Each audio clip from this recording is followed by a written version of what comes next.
Real-Time 1960s presents Evening Report, a complete roundup of today's news with Joe Rubenstein.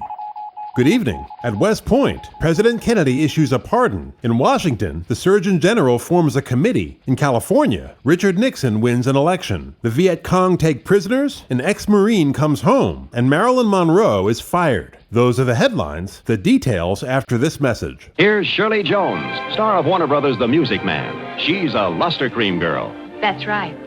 In Hollywood, we think there's no shampoo like Luster Cream. I use the rich new liquid Luster Cream because it leaves my hair shinier, easier to manage. You should try it. 4 out of 5 top movie stars use Luster Cream shampoo. For hair that's shinier, Easier to manage too. On Wednesday, President Kennedy addressed the 1962 graduating class at West Point. The president's first order of business, to pardon 20 cadets from room confinement. The president stated that as commander-in-chief, he was directing General William Westmoreland, the Academy's superintendent, to release the men. General Westmoreland was slightly pained to hear that this was impending in view of the fact that one cadet, who I'm confident will someday be the head of the Army, has just been remitted for 8 months and is about to be released. But I'm glad to have an opportunity to participate in the advancement of his military career. My own confinement goes for another 2.5 years, and I may ask for it to be extended instead of remitted. On a more serious note, President Kennedy informed the graduates that the nuclear age had not diminished their responsibilities. I know that many of you may feel, and many of our citizens may feel, that in these days of the nuclear age, when war may last in its final form a day or 2 or 3 days before much of the world is burned up, that your service to your country will be only standing and waiting. Nothing, of course, could be further from the truth. The fact of the matter is that the period just ahead in the next decade will offer more opportunities for service to the graduates of this academy than ever before in the history of the United States. Because all around the world, in countries which are heavily engaged in the maintenance of their freedom, graduates of this academy are heavily involved.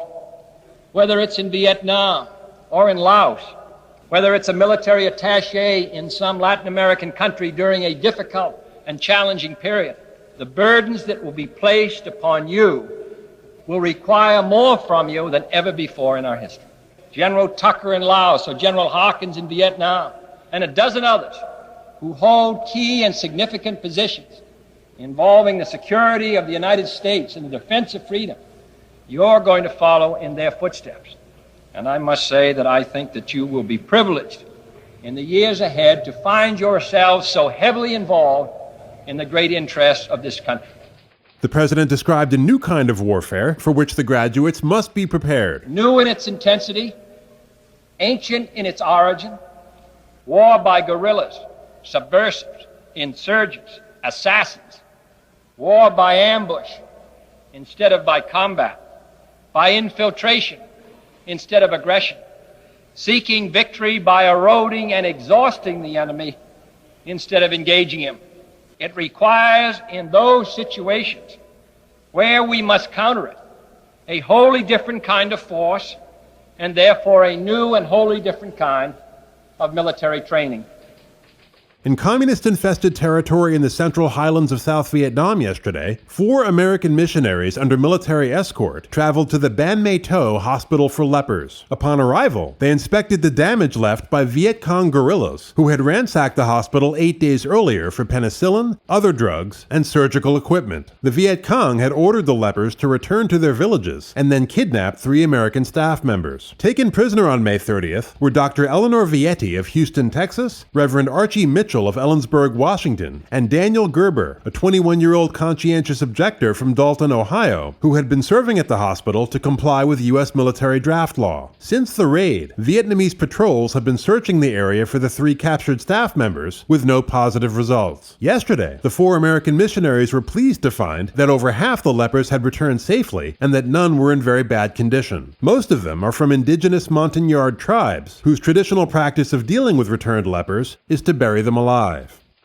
Surgeon General Luther Terry announced yesterday the creation of a committee to study the effect of cigarette smoking on health. A British report issued earlier this year had linked cigarette smoking with lung cancer and other diseases. A question at President Kennedy's press conference on May 23rd was one of the catalysts that led to the Surgeon General's move. Mr. President, there is another health problem that seems to be causing growing concern here and abroad, and I think this has largely been provoked by a series of independent scientific investigations which have concluded that cigarette smoking and certain types of cancer and heart disease have a causal connection. Do you and your health advisors agree or disagree with these findings? And secondly, what, if anything, should or can the federal government do in the circumstances? That matter is sensitive enough, and the stock market is in sufficient difficulty without my giving you an answer which is not based on complete information, which I don't have, and therefore perhaps we could be glad to respond to that question in more detail next week. True to his word, the president obtained all the information the Public Health Service could provide on the potential dangers of cigarettes. After close study, Mr. Kennedy endorsed the formation of the advisory committee. The topic was raised again at yesterday's press conference. Can you comment on the Public Health Service announcement of a special panel of experts to study whether there's a link between cigarette smoking and certain killer diseases? Well, I think that the statement that the Surgeon General issued this morning, I think, gives the position of the Surgeon General, which I've supported, and is in response to the question which you asked 2 weeks ago. And now the survey will take some months, or go into 63, but that announcement is in response to your question. I'll have more news for you after this message. Raleigh? No, thanks. I have a pack. Well, I didn't know you'd switch. I just did. Why? I got embarrassed borrowing yours. Besides, I like that Raleigh taste. Oh, don't do that. Why not? The coupons. Save the Raleigh coupon. What for? What for? These flower shears? That lawn sprinkler? I got them free. Free for Raleigh coupons. Raleigh coupons, good for free gifts, with a filter or without. Look for the pack with a coupon on the back. Smoke Raleigh cigarettes.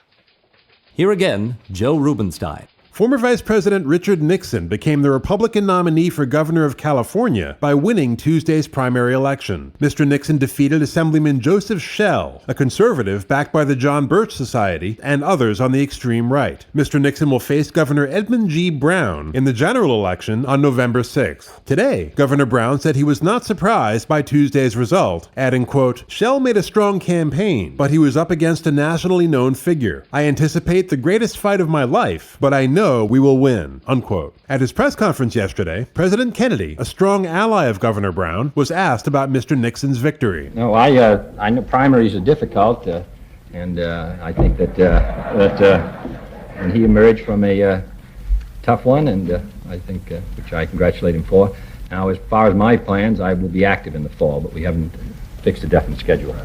On the president's schedule today was an award ceremony honoring 3 impressive youngsters: a boy who saved his brother from a house fire, a high school student who saved his friend from drowning, and a teenage girl who so impressed Mr. Kennedy he said she might one day become the first female president. All 3 received Young American medals for their achievements. The Rose Garden presentation was led by the president's brother, Attorney General Robert F. Kennedy, who recounted the exploits of 12-year-old Gerald Lee Davis of Ontario, Oregon. He rushed in, saw there were flames in front of him, leaped through the flames, and rescued his 2-year-old brother. He was in a corner of a room. He picked him up. He brought him down out of the house. But the house was then almost enveloped in flames.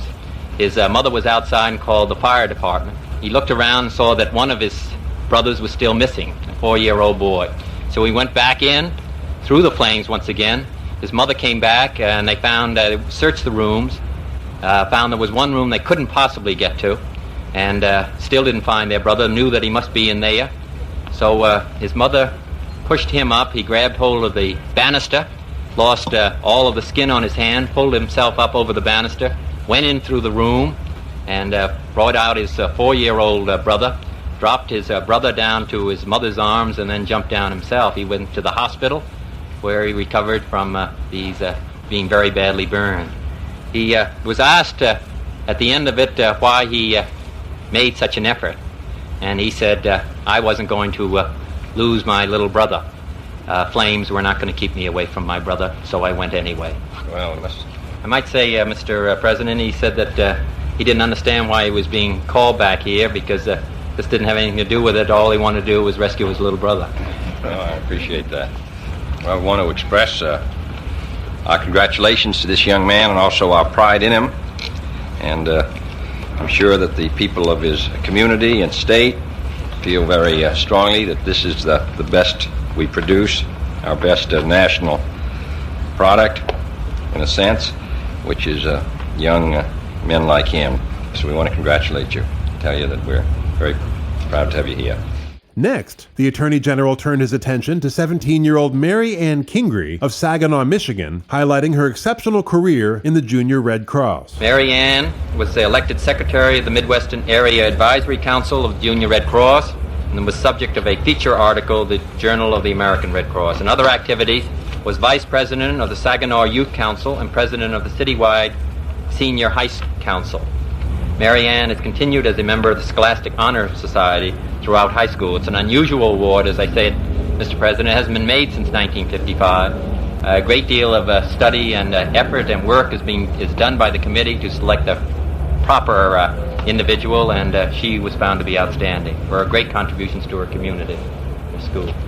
The Vice President recently predicted that we would someday have a woman president. It might be discounted to a degree because he was speaking at a women's college, but I do want to say that it seems to me we got a promising candidate here. Oh, thank you. So that I want to express my great pleasure in awarding this to you, and which is very richly deserved for a whole variety of public services. Thank you. You want to say a word? Yeah. Mr. President, and Mr. Attorney General, and other honored guests who were too numerous to name, I didn't prepare any remarks, but I'd only like to say that, of course, I'm thrilled, and I'm also very humbled by this award. There are so many people that go into helping you to win an award like this. There's your wonderful family, and an organization like the American Red Cross, and people back home at school, your friends. But most of all, there is an administration that would care enough about young people to bestow an award like this. And so on behalf of all of those who will read about this and all the young people who will get new encouragement from this event, I'd like to thank you so much. I think that's very nice. Will she be old enough in 64? I don't know. Rushing it a little. In the last few weeks, 3 Americans who had rejected this country to live in the Soviet Union reversed their decision and came home. Last month, Robert Webster of Pennsylvania returned here as an immigrant after having given up his U.S. citizenship. Shortly after that, David Johnson, a Philadelphia railroad worker, returned with his wife and twin sons after becoming disillusioned with the USSR in just 1 week. And today, the American Embassy in Moscow announced that 22-year-old Lee Harvey Oswald, an ex-Marine from Texas, was returning to the U.S. with his Russian wife and infant daughter. In October of 1959, Mr. Oswald had moved to the Soviet Union after receiving a hardship discharge from the Marine Corps based on the claim that his mother required his care. Upon arriving alone in Moscow, Mr. Oswald had told newsmen that leaving America was like getting out of prison, adding, quote, "I would not want to live in the United States and be either a worker exploited by capitalists or a capitalist exploiting workers or become unemployed. I will never return to the United States for any reason," unquote. Today, an embassy spokesman said that Mr. Oswald, who had worked at a factory in Minsk during his time abroad, had provided no reason for his change of heart. Marilyn Monroe was suspended today by 20th Century Fox from the film Something's Gotta Give and replaced by Lee Remick. The studio said that since April 16th, Miss Monroe had failed to report to work without any justification. After the announcement, the studio filed a lawsuit against Miss Monroe and her company, Marilyn Monroe Productions, for $500,000, charging breach of contract. Miss Monroe's spokesman said today that the actress had no comment on her suspension. Sports, right after this. Dick Nixon, native Californian. No other candidate for governor can match his 14 years of experience. He knows how to fight communism, how to stop wasteful spending, and how to halt federal invasion of the rights of the state. California needs a governor with his abilities. Win with Nixon. At Busch Stadium in St. Louis tonight, the San Francisco Giants came out like lions, but finished like lambs, as they were soundly beaten by the Cardinals 8-4. Early on, the Giants' offense showed promise, touching up the usually untouchable Bob Gibson. In the top of the third, with 1 out and a man on first, Willie Mays came to bat. Right-hand batter digging in. Bob Gibson with a 1-run lead. Into the stretch. The 3-1 pitch. Here it is. And there it goes. Way back. It might be out of here. It could be. It is a home run into right center. And just after Mays' 20th home run of the season, the other Willie, Mr. McCovey, walked up to the plate. Now the delivery. There she goes. Way back. Forget about it. Home run. The way these guys swing, this ball game looks like David and Goliath. After that blast, however, Gibson and reliever Lindy McDaniel shut the door, as the Giants managed only 3 hits in the final 6 frames. But the hit that had the crowd of 16,200 really buzzing came in the bottom of the 5th off the bat of Ken Boyer. Cardinals had 3 hits in the inning. They've tied the game. Had a real good opportunity a moment ago. First and third and 1 out, but Musial hit the ball back to the mound. Here's the pitch to Ken Boyer. A drive to very, very deep center field. Mays going back, way back near the bleachers. That ball's out of here. Boyer wallops a 3-run homer with 2 men out here in the 5th inning to put the Cardinals out in front 6-3. That ball was really hit. Mays chased it for a while, then stopped and watched it disappear into the bleacher customers out there. Boyer really came through. The Giants now trail the Dodgers by half a game, while the Cardinals are 9.5 back. In the American League, the Yankees lead the Twins by 1 game and the Indians by 2. And that, for this evening, completes our look at the latest news on this Friday, June 8th, 1962. Thank you for joining us, and have a great day tomorrow. This has been your Evening Report, a roundup of the latest news with Joe Rubenstein.